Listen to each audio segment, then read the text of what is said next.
Dear students, NMR spectroscopy की इस presentation में हम लोग एनएमआर सिग्नल और केमिकल शिफ्ट क्या होता है इसको जानेंगे। पिछली प्रेजेंटेशन में हम लोगों ने देखा था कि मैग्नेटिकली एक्टिव न्यूक्लियाई जो होते हैं वो एक्सटर्नल मैग्नेटिक फील्ड की प्रेजेंस में रेडियो वेव्स को एब्जॉर्ब करते हैं। जितने भी ऑर्गेनिक कंपाउंड्स होते हैं उनमें सब में कार्बन और हाइड्रोजन प्रेजेंट होता है। और एनएमआर पार्ट 1 की जो प्रेजेंटेशन थी उसमें हमने देखा था कि प्रोटॉन मैग्नेटिकली एक्टिव न्यूक्लियाई होता है और इसलिए वो भी रेडियो वेव्स को एब्जॉर्ब करेगा। ऑर्गेनिक कंपाउंड्स में बहुत सारे हाइड्रोजन होते हैं, तो क्या सारे के सारे हाइड्रोजन सेम रेडियो वेव को एब्जॉर्ब करेंगे? प्रोटॉन्स का जो एब्जॉर्प्शन होता है रेडियो वेव्स का, एक्चुअली में किसी मॉलिक्यूल में जो अलग अलग तरह के प्रोटॉन्स होते हैं वो अलग अलग रेडियो वेव्स को एब्जॉर्ब करते हैं। और जो रेडियो वेव्स का एब्जॉर्प्शन होता है ये इस बात पे डिपेंड करता है कि जो अलग अलग प्रोटॉन्स हैं उनका इलेक्ट्रॉनिक एनवायरनमेंट कैसा है। अगर इलेक्ट्रॉनिक एनवायरनमेंट सेम होगा तो वो प्रोटॉन्स सेम रेडियो वेव्स को एब्जॉर्ब करेंगे और एक जैसा सिग्नल देंगे। ऐसे प्रोटॉन्स जिनका इलेक्ट्रॉनिक एनवायरनमेंट एक जैसा होगा और सेम रेडियो वेव्स को एब्जॉर्ब करेंगे, इन प्रोटॉन्स को बोला जाएगा कि ये केमिकली इक्विवेलेंट है। तो किसी मॉलिक्यूल में जितने भी अलग अलग तरह के प्रोटॉन्स होंगे उनमें से जिनका केमिकल एनवायरनमेंट एक जैसा होगा, आइडेंटिकल होगा, उन प्रोटॉन्स को हम बोलेंगे कि वो केमिकली इक्विवेलेंट है। और ये जो प्रोटॉन्स होंगे इनका एनएमआर स्पेक्ट्रम में हमको एक ही सिग्नल मिलेगा। एक सिग्नल मिलने का मतलब यह है कि ये सारे के सारे प्रोटॉन्स जो जिनका केमिकल एनवायरनमेंट एक जैसा है वो सेम रेडियो वेव्स को एब्जॉर्ब कर रहे हैं।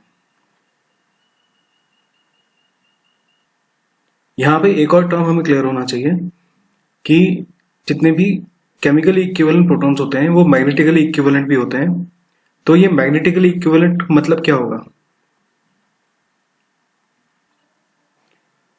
तो मैग्नेटिकली इक्विवेलेंट प्रोटॉन्स वो प्रोटॉन्स होंगे जिनकी प्रिसिशनल फ्रीक्वेंसी सेम होगी, जो रेडियो वेव्स होंगी उनको एब्जॉर्ब कर पाएंगे। जब हमने प्रिसिशनल फ्रीक्वेंसी के बारे में पढ़ा था तो हमने देखा था कि अलग अलग मैग्नेटिकली एक्टिव जो न्यूक्लियाई होंगे वो अपनी एक्सिस पे स्पिन करते हुए जो मैग्नेटिक फील्ड लाइन होगा उसके अलोंग प्रिसिशनल मोशन में मूव करेंगे।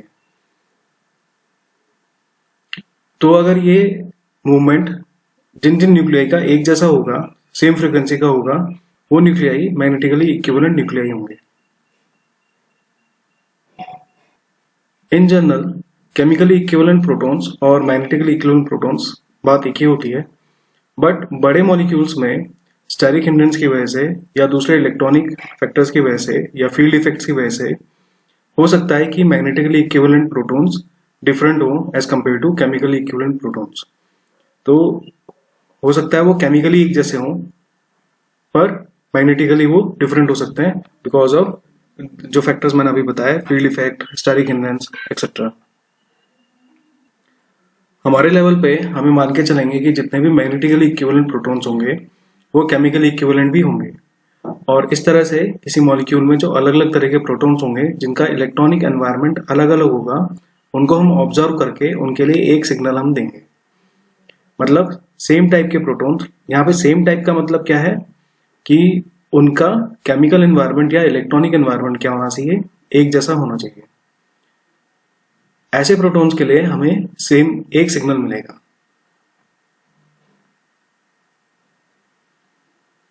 तो अब हम लोग प्रोपेन का केस देख रहे हैं। तो प्रोपेन एक सिंपल मॉलिक्यूल है, इसमें 3 कार्बन है और 8 हाइड्रोजन होते हैं। ये जो CH3 पे 3 हाइड्रोजन है, ये तीनों हाइड्रोजन एक जैसे हैं। इनका केमिकल एनवायरनमेंट की अगर बात करें तो इन तीनों हाइड्रोजन से एक कार्बन जुड़ा हुआ है और ये जो कार्बन है किसी कार्बन से जुड़ा हुआ है जो 2 हाइड्रोजन और एक कार्बन से जुड़ा है। और उसी तरह से अगर हम यहाँ पे देखें, इस CH3 को देखें तो इनका केमिकल एनवायरनमेंट या इलेक्ट्रॉनिक एनवायरनमेंट भी इनके तरह ही है। तो जो CH3 ग्रुप यहाँ पर मैं शो कर रहा हूँ और ये जो CH3 ग्रुप है ये इनका इलेक्ट्रॉनिक एनवायरनमेंट क्या है, एक जैसा है। तो इनका जो हमें सिग्नल मिलेगा वो एक ही सिग्नल मिलेगा, यानी इन 6 प्रोटॉन्स का हमको एक ही सिग्नल मिलेगा। तो उस सिग्नल को डिफरेंशिएट करने के लिए हम यहाँ पर ए लिख दे रहे हैं। तो यहाँ पे ए का मतलब है जिन भी प्रोटॉन्स के लिए हम सेम ऐसे नंबर डालेंगे या अल्फाबेट लिखेंगे वो एक जैसे प्रोटॉन्स होने चाहिए। तो ये तीनों हाइड्रोजन यहाँ पर जो है और जो यहाँ पे ये 3 हाइड्रोजन है ये तीनों हाइड्रोजन, ये 6 हाइड्रोजन जो टोटल हो गए, ये एक जैसे हैं और केमिकली इक्विवेलेंट होंगे और इनका एक सिग्नल मिलेगा हमें एनएमआर स्पेक्ट्रम में। इसी तरह से अगर हम CH2 ग्रुप को देखें तो यहाँ पे ये जो 2 हाइड्रोजन हैं ये दोनों बिल्कुल अलग हैं इन 6 हाइड्रोजन से जो CH3 पे लगे हुए हैं, 2 CH3 ग्रुप्स पे लगे हुए हैं। तो इसलिए इसके लिए हमने सिग्नल जो लिखा है वो बी सिग्नल लिखा है। तो अब हम प्रोपेन का एनएमआर स्पेक्ट्रम देखते हैं, ये जो 2 तरह के सिग्नल है हमें कैसे मिलेंगे।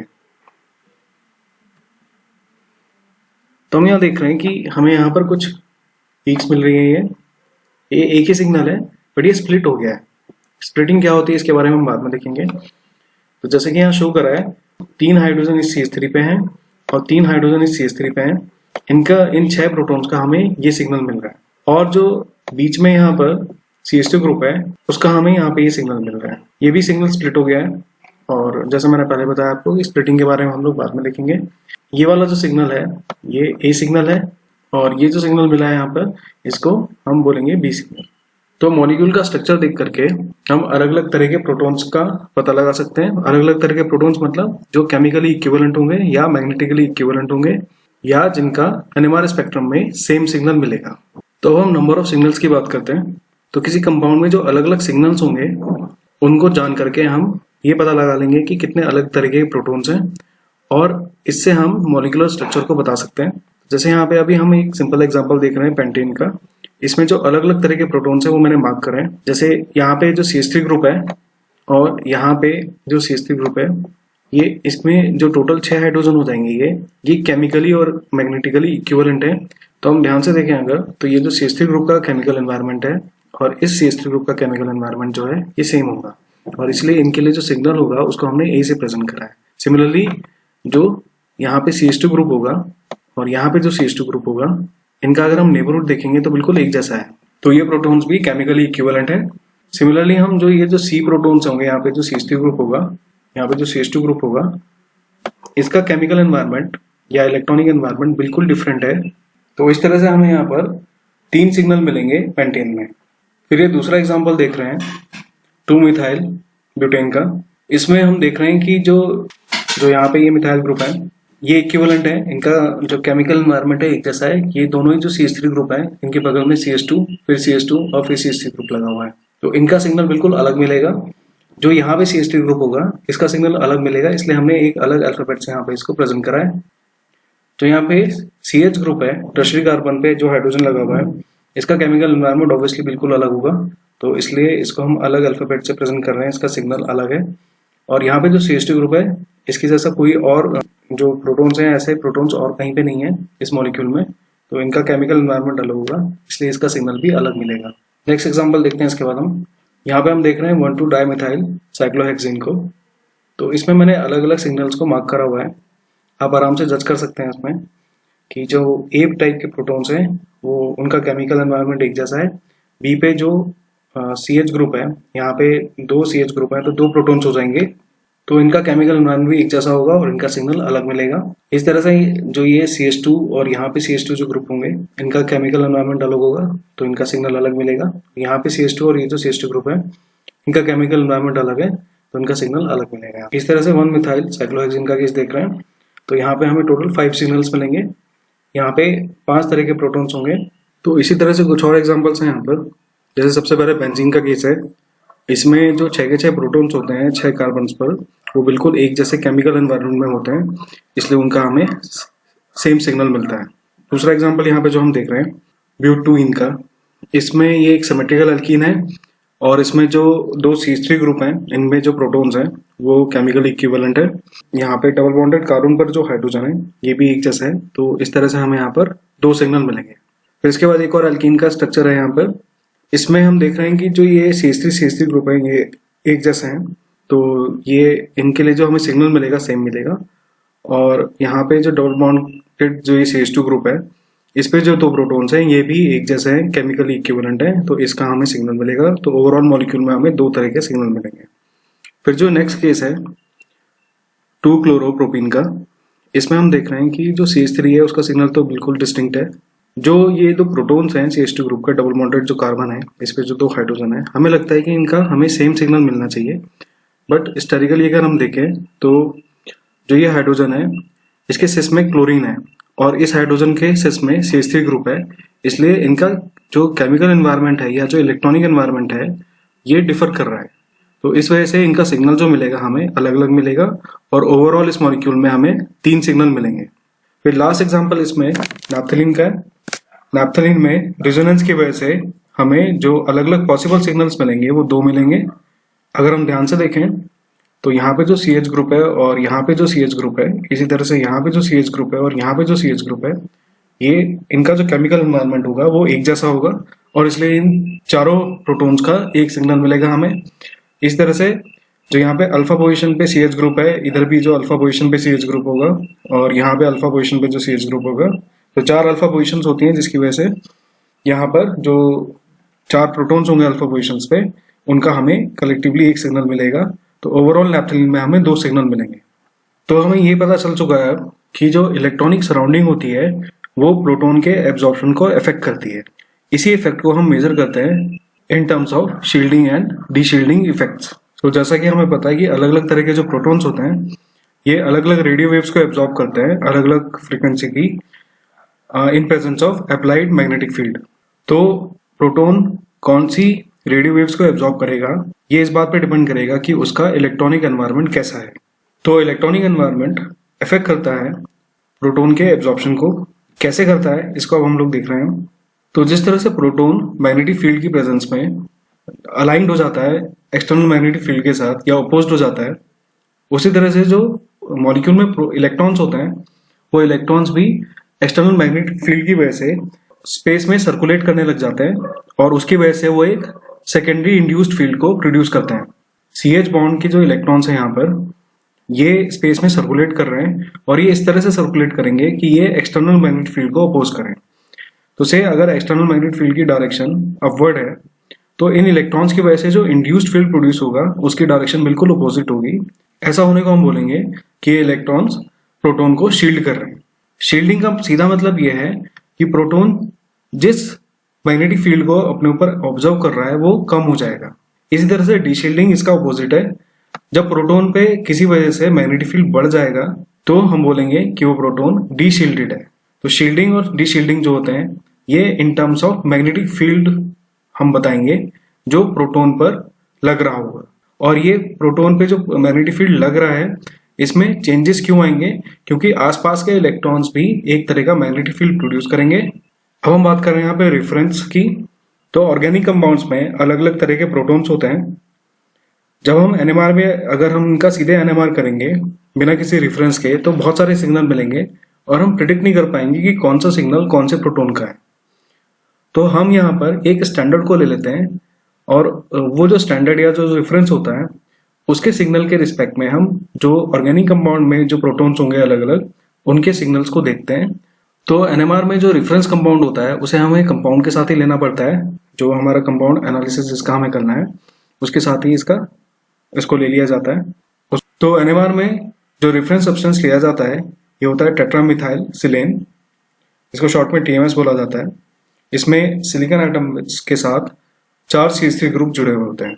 अगर हम इलेक्ट्रोनेगेटिविटी की बात करें तो सिलिकॉन की इलेक्ट्रोनेगेटिविटी कार्बन के रिस्पेक्ट में कम होती है, जिसकी वजह से जो इलेक्ट्रॉन्स होंगे कार्बन सिलिकॉन के बीच के वो ज्यादातर कार्बन की तरफ होंगे और इस वजह से जो प्रोटॉन्स पर इलेक्ट्रॉनिक इफेक्ट होगा, इलेक्ट्रॉन्स का जो इफेक्ट होगा वो ज्यादा होगा या ज्यादा शील्डिंग होगा। TMS के जो प्रोटॉन्स होंगे वो ज्यादा शील्डेड होंगे और इस तरह से जो TMS का सिग्नल मिलेगा हमें NMR स्पेक्ट्रम में वो बिल्कुल अलग मिलेगा, डिस्टिंक्ट मिलेगा। अब NMR स्पेक्ट्रोस्कोपी में TMS को एज अ रेफरेंस लेने के एडवांटेज देख रहे हैं हम लोग। तो जैसा कि पहला पॉइंट यहाँ पे दे रखा है मैंने जो अभी बताया आप लोगों को कि सिलिकॉन लेस इलेक्ट्रोनेगेटिव होता है तो इसके जो प्रोटॉन्स होते हैं हाईली शील्डेड होंगे और शील्डिंग होने की वजह से ये ज्यादा मैग्नेटिक फील्ड पर एब्जॉर्ब करेंगे और इसी वजह से इनका जो सिग्नल मिलेगा हमें वो सेपरेट मिलेगा। TMS जो कंपाउंड होता है एज सच ये इनर्ट होता है, वोलेटाइल होता है और इजिली मिसेसेबल हो जाता है, घुल जाता है ऑर्गेनिक कंपाउंड के साथ। तो ये भी एक रीजन है TMS को लेने का। अब हम लोग केमिकल शिफ्ट की डेफिनेशन देख रहे हैं। बाय डेफिनेशन केमिकल शिफ्ट जो होता है इसको हम डिफाइन करते हैं, it is the separation between signal of a specific proton of the compound under study and the signal of proton of TMS। मतलब TMS का जो प्रोटॉन का सिग्नल है और जो कंपाउंड हम ले रहे हैं उसमें किसी पर्टिकुलर प्रोटॉन का जो सिग्नल है, उन दोनों सिग्नल का जो डिफरेंस होगा उसको केमिकल शिफ्ट बोला जाएगा। अब अगर हम रेडियो फ्रिक्वेंसी की बात करें तो वो मेगाहर्ट्ज में होता है, जबकि जो ये प्रोटॉन सिग्नल्स के बीच में टीएमएस का सिग्नल या जो दूसरा हम प्रोटॉन ले रहे हैं कंपाउंड का, उनके बीच में जो सिग्नल का डिफरेंस होता है वो हर्ट्ज में होता है। तो जो यहाँ पे केमिकल शिफ्ट हमें मिलेगी वो बहुत छोटी मिलेगी। तो उसको कंपेरेबल बनाने के लिए और इजीली अंडरस्टैंड करने के लिए हम यहाँ पर इसको 10⁶ से मल्टीप्लाई कर देते हैं, या हम ये कहेंगे कि यहाँ पर हम जो केमिकल शिफ्ट निकालते हैं वो पार्ट्स पर मिलियन में निकालते हैं। केमिकल शिफ्ट को डेल से प्रेजेंट करा जाता है। और अब हम देख रहे हैं यहाँ पर केमिकल शिफ्ट की क्या इंपॉर्टेंस है। तो केमिकल शिफ्ट की हेल्प से हम ये एसेस कर सकते हैं कि जो प्रोटॉन है उसका इलेक्ट्रॉनिक एनवायरनमेंट कैसा रहा होगा। दूसरा पॉइंट ये है कि ये अप्लाइड फील्ड स्ट्रेंथ पे डिपेंड नहीं करता। केमिकल शिफ्ट को टॉ की टर्म्स में भी प्रेजेंट करा जाता है। टॉ और डेल में जो रिलेशन होता है वो मैंने यहाँ पे दे रखा है। टॉ इज इक्वल टू होता है 10 - डेल। केमिकल शिफ्ट रेंज की बात करते हैं। केमिकल शिफ्ट इस बात पर डिपेंड करता है कि जो इलेक्ट्रॉनिक इफेक्ट्स हैं, जो इंड्यूस्ड मैग्नेटिक फील्ड है इलेक्ट्रॉन्स की वजह से, उसका प्रोटॉन्स पे कितना इफेक्ट पड़ रहा है। तो अगर ज्यादा इफेक्ट पड़ेगा तो केमिकल शिफ्ट जो होगी, जो डिफरेंस होगा टीएमएस के सिग्नल और प्रोटॉन के सिग्नल में, वो ज्यादा होगा। और अगर कम इफेक्ट पड़ेगा तो डिफरेंस भी कम हो जाएगा। तो अगर हम एनएमआर की बात करें, जिसमें हम प्रोटॉन न्यूक्लियाई के सिग्नल्स को स्टडी कर रहे हैं, तो हम इसे बोलते हैं प्रोटॉन एनएमआर या पीएमआर। उस केस में केमिकल शिफ्ट जो होता है ये 0 से 12 ppm तक होता है, जबकि कार्बन 13 एनएमआर जो सीएमआर होता है उसमें केमिकल शिफ्ट 0 से 220 ppm तक होता है। अब जैसा कि हमें पता है कि अलग अलग प्रोटॉन्स का एनएमआर सिग्नल अलग अलग होता है, तो उनकी केमिकल शिफ्ट वैल्यू जो होगी टीएमएस सिग्नल के रिस्पेक्ट में डिफरेंट होगी, और उसकी हेल्प से उस प्रोटॉन को हम आइडेंटिफाई कर सकते हैं। तो ये केमिकल शिफ्ट रेंज है पीएमआर के लिए। ये 0 से शुरू हो रहा है, ये डेल वैल्यू है, और यहाँ पे हम देख रहे हैं 0 से 12, 13, 14 इस तरह से बढ़ता जा रहा है। इंपॉर्टेंट बात हमें यहाँ पे ये ध्यान रखनी है कि जब हम लेफ्ट हैंड साइड से राइट हैंड साइड की तरफ जाएंगे तो मैग्नेटिक फील्ड बढ़ता जा रहा है। तो अगर हमारा प्रोटॉन सिग्नल किसी वजह से लेफ्ट से राइट में जाएगा, मूव करता है किसी वजह से, तो हम बोलेंगे अप फील्ड शिफ्ट हो रहा है। और राइट से लेफ्ट की तरफ अगर सिग्नल मूव करता है किसी वजह से, तो हम बोलेंगे डाउन फील्ड शिफ्ट हो रहा है।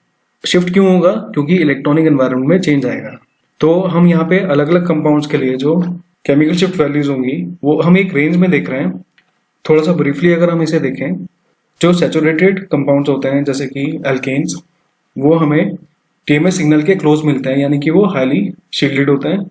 अगर हम ज्यादा डेल वैल्यू की तरफ जाएं, यानी कि कम मैग्नेटिक फील्ड की तरफ जाएं, यानी डाउनफील्ड मूव करें, तो हम देखेंगे कि इलेक्ट्रोनेगेटिव एटम की प्रेजेंस की वजह से, जैसे कि अगर हम अल्कोहल की बात करें या अल्काइल हैलाइड्स की बात करें या अमीन्स की बात करें, उनमें अलग अलग इलेक्ट्रोनेगेटिव एटम लगे हुए हैं, जिनकी वजह से जो इलेक्ट्रॉन्स होंगे वो हाइड्रोजन से दूर हो जाएंगे, और उस वजह से जो शील्डिंग इफेक्ट होगा वो कम हो जाएगा, या हम बोलेंगे कि डी शील्डिंग हो जाएगा। तो अगर हम सैचुरेटेड कंपाउंड्स के रिस्पेक्ट में देखें तो उन कंपाउंड्स में जिनमें इलेक्ट्रोनेगेटिव एटम लगे होंगे वो डीशील्डेड या फिर डाउनफील्ड शिफ्टेड मिलेंगे हमें। डीशील्डिंग का मतलब हुआ शील्डिंग कम हो गया, या इलेक्ट्रॉनिक इफेक्ट्स जो थे इलेक्ट्रॉन के सर्कुलेशन की वजह से जो इंड्यूस मैग्नेटिक फील्ड प्रोटॉन पे पड़ रहा था वो कम हो गया। इसी को हम बोलेंगे डाउनफील्ड शिफ्ट। तो जब भी हम ज्यादा डेल वैल्यू की तरफ मूव करते जाएंगे तो हम देखेंगे यहाँ पर डाउनफील्ड शिफ्ट। जैसे हम देख रहे हैं एरोमेटिक कंपाउंड्स में जो प्रोटॉन्स होंगे वो और ज्यादा डाउनफील्ड शिफ्टेड मिलेंगे हमें। ये इसका रीजन जो होगा वो एनिसोट्रॉपिक इफेक्ट्स होता है, हम लोग इसको बाद में देखेंगे। एल्डिहाइड का जो सिग्नल होता है वो 10 डेल वैल्यू के आसपास मिलता है हमें, और 10 के बाद हमें जो एलिफेटिक कार्बोक्सिलिक एसिड्स होते हैं उनका हमें सिग्नल मिलता है। तो ये अलग अलग फैक्टर्स की वजह से है। मॉलिक्यूल के अंदर जो अलग अलग इलेक्ट्रॉनिक इफेक्ट्स हैं या जो एनिसोट्रॉपिक इफेक्ट्स हैं, या अगर मॉलिक्यूल सॉल्वेंट के साथ इंटरेक्ट कर रहा है किसी तरीके से, जैसे कि हाइड्रोजन बॉन्डिंग की वजह से, तो इन केसेस में कुछ ना कुछ शिफ्ट आएगा। और इस तरह से केमिकल शिफ्ट जो होगा वो अलग अलग फैक्टर्स पर डिपेंड करेगा। इन फैक्टर्स को हम जो नेक्स्ट प्रेजेंटेशन होगी उसमें देखेंगे। और अब आप लोगों को बुक्स में से एग्जांपल्स करने चाहिए, उनमें एनएमआर स्पेक्ट्रम देख करके जो पीक्स आ रही हैं वो देखनी चाहिए कि वो किस रेंज में आ रही है और वो किस तरह का प्रोटॉन है, और जो एक्चुअल मॉलिक्यूल अगर उसका दे रखा है तो कंपेयर करके हमें आइडेंटिफाई करना चाहिए तो हमें बुक्स में से देख करके कुछ एग्जांपल्स करने चाहिए इस तरीके से जिसमें हम एनएमआर सिग्नल को प्रिडिक्ट कर सकें। Thank you.